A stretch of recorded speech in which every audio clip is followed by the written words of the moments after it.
I still hear it when I close my eyes. Tires chewing gravel, music thumping like a dare, then the sharp crack of wood giving up. I stepped out onto my porch with a mug of coffee and watched a pearl gray crossover glide past my fence line like it had a key to my life. It wasn't just that she cut across my property. It was the way she did it, slow enough to make sure I saw her, confident enough to wave like I was the one trespassing.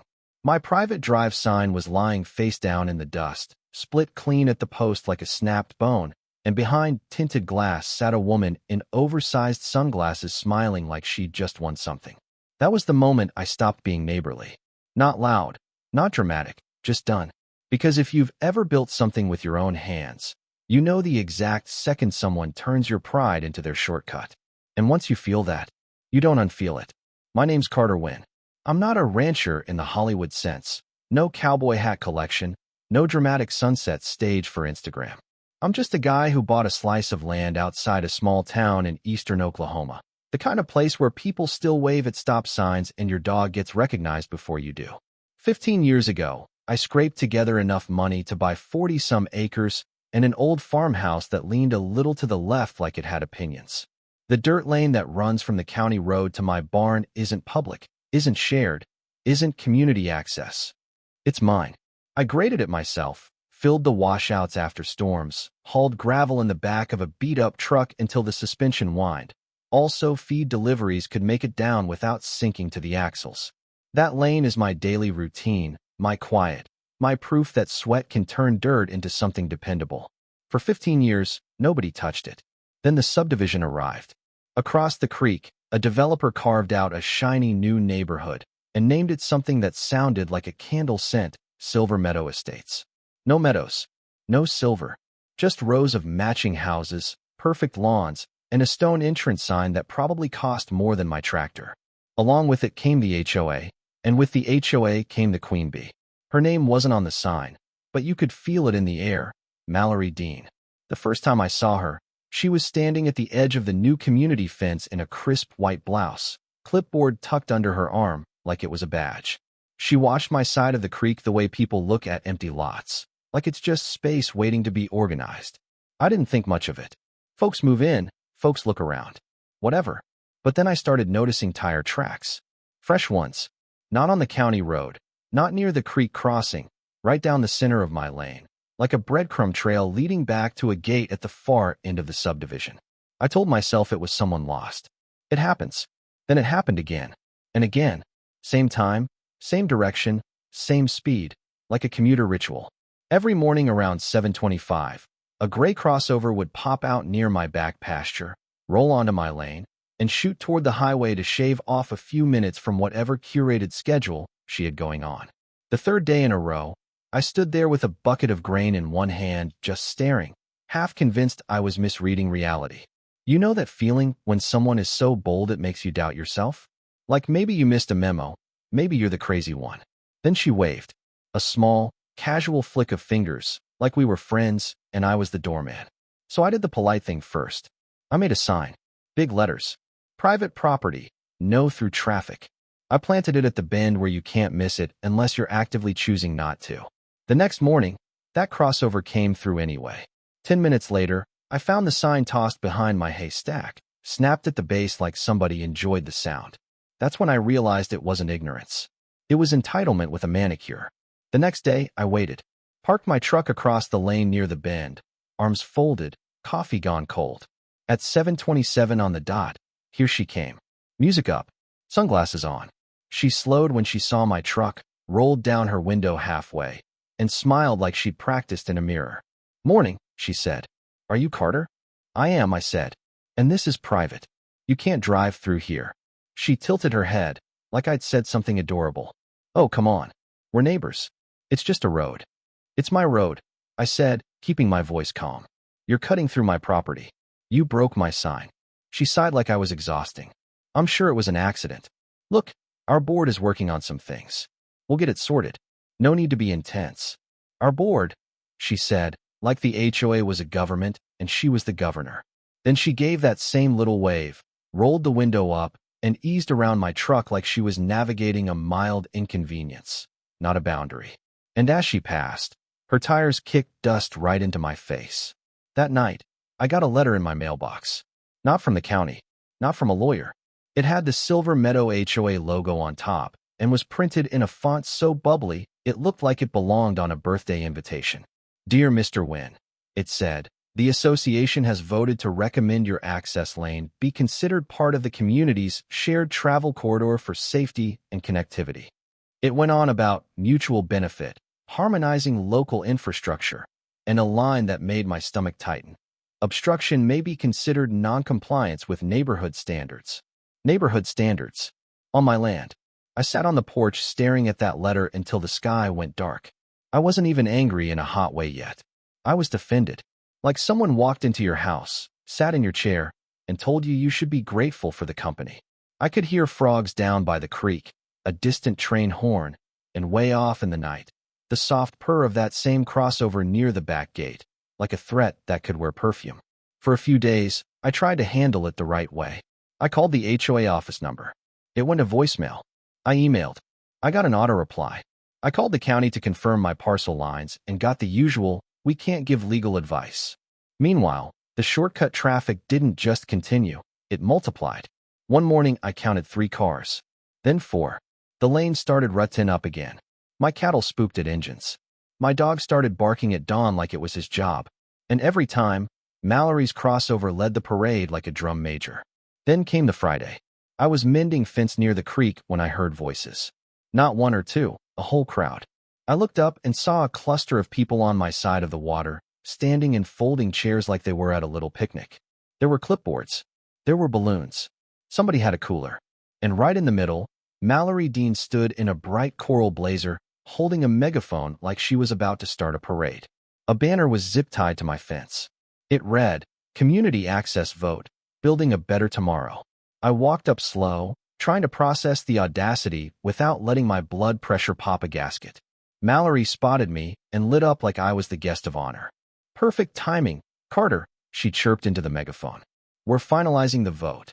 The vote on what? I asked, loud enough for everyone to hear. She smiled sweetly, like she was explaining math to a toddler. On integrating this road into shared use. Connectivity matters. We're creating harmony. A man in khaki shorts nodded like this was a church service. Someone sipped an iced coffee like we were in a suburban courtroom. You're on private land, I said, keeping my voice steady. This isn't a park. This isn't a debate.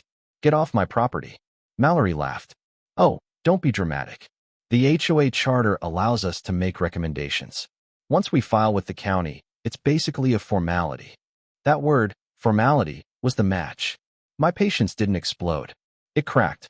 Quietly, I leaned in a little closer and said, if you or anyone else comes through here again, I'll treat it as trespassing.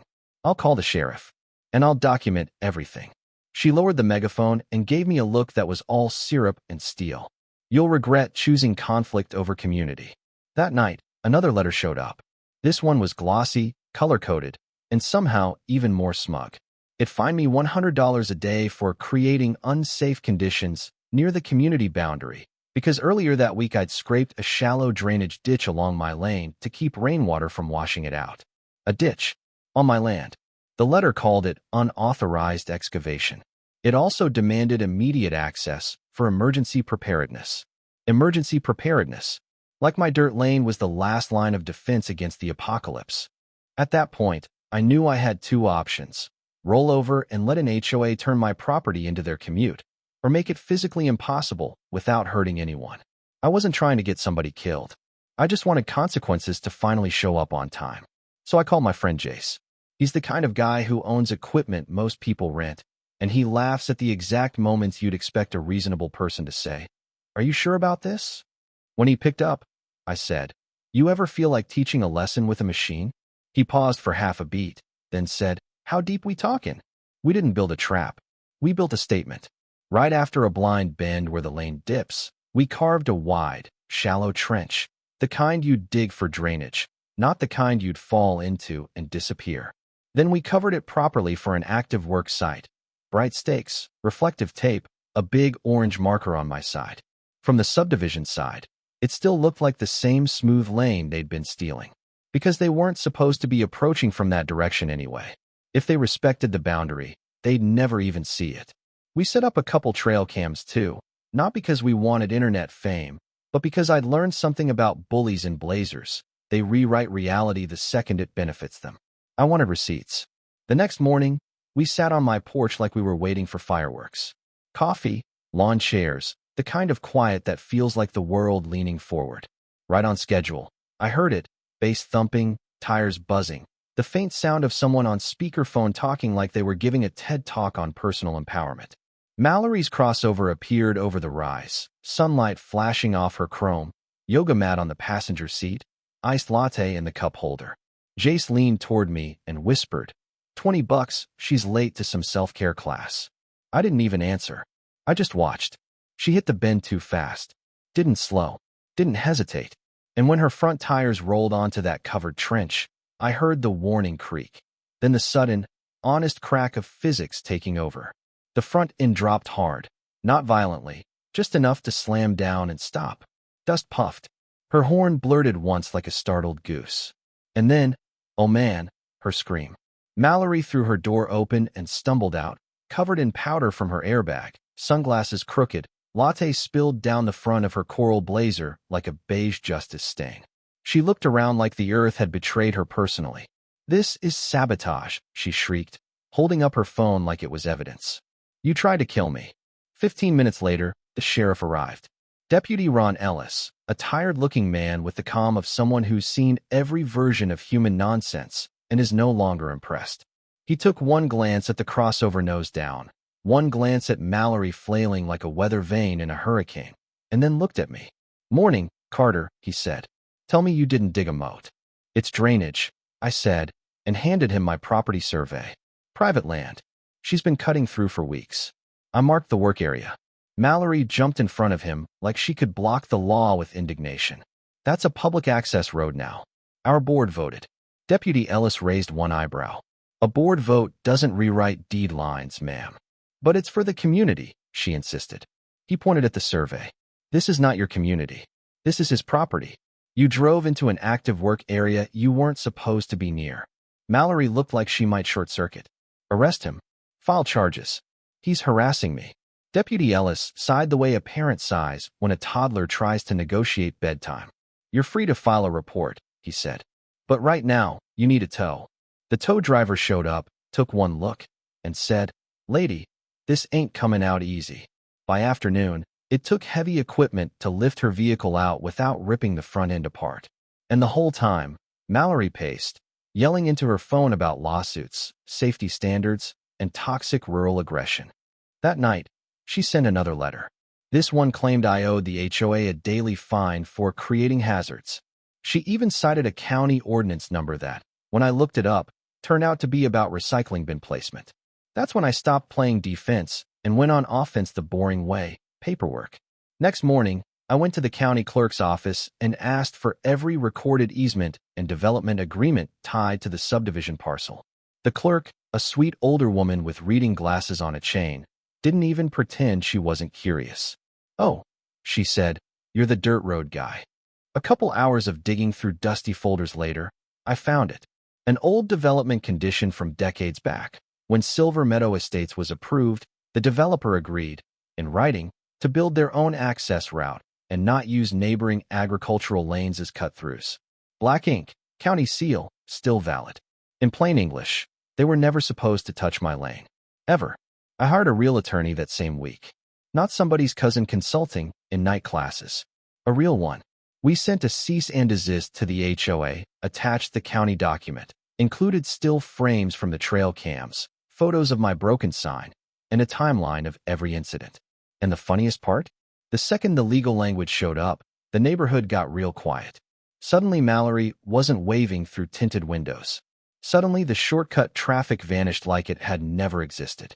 The HOA replaced her as president pending review, which is a fancy way of saying they threw her off the throne before she burned the castle down.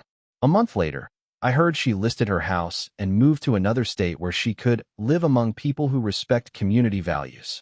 I laughed when I heard that, not because I'm cruel, but because it's wild how folks like that can break your boundaries all day, then call you hostile when you finally draw a line they can't step over. Now here's the part that still gets under my skin. even after the quiet returned. I didn't win because I was louder. I won because I stayed steady. I documented. I checked records. I refused to be bullied by a clipboard and a smile. But I also know not everybody has the time, money, or nerves to fight an HOA that decides it wants a piece of your life. So I'm going to ask you something, and I want you to actually weigh in down in the comments. Was I wrong for making the lane self-correcting? Or was that exactly what entitlement needs? A consequence that doesn't care about your blazer, your board vote, or your feelings. And if you've ever had a Mallory in your world, a boss, a neighbor, a stranger who treats your boundaries like suggestions, how did you handle it? Did you stay polite? Did you snap? Did you walk away? Or did you plant your feet and make them learn? Drop your take below. Right versus wrong, justice versus revenge, property rights versus community pressure. And if you want more stories where bullies meet reality, hit subscribe and turn on notifications, because next time I'll tell you what happened when Silver Meadow tried to claim my creek for shared neighborhood aesthetics. Yeah, they really tried it.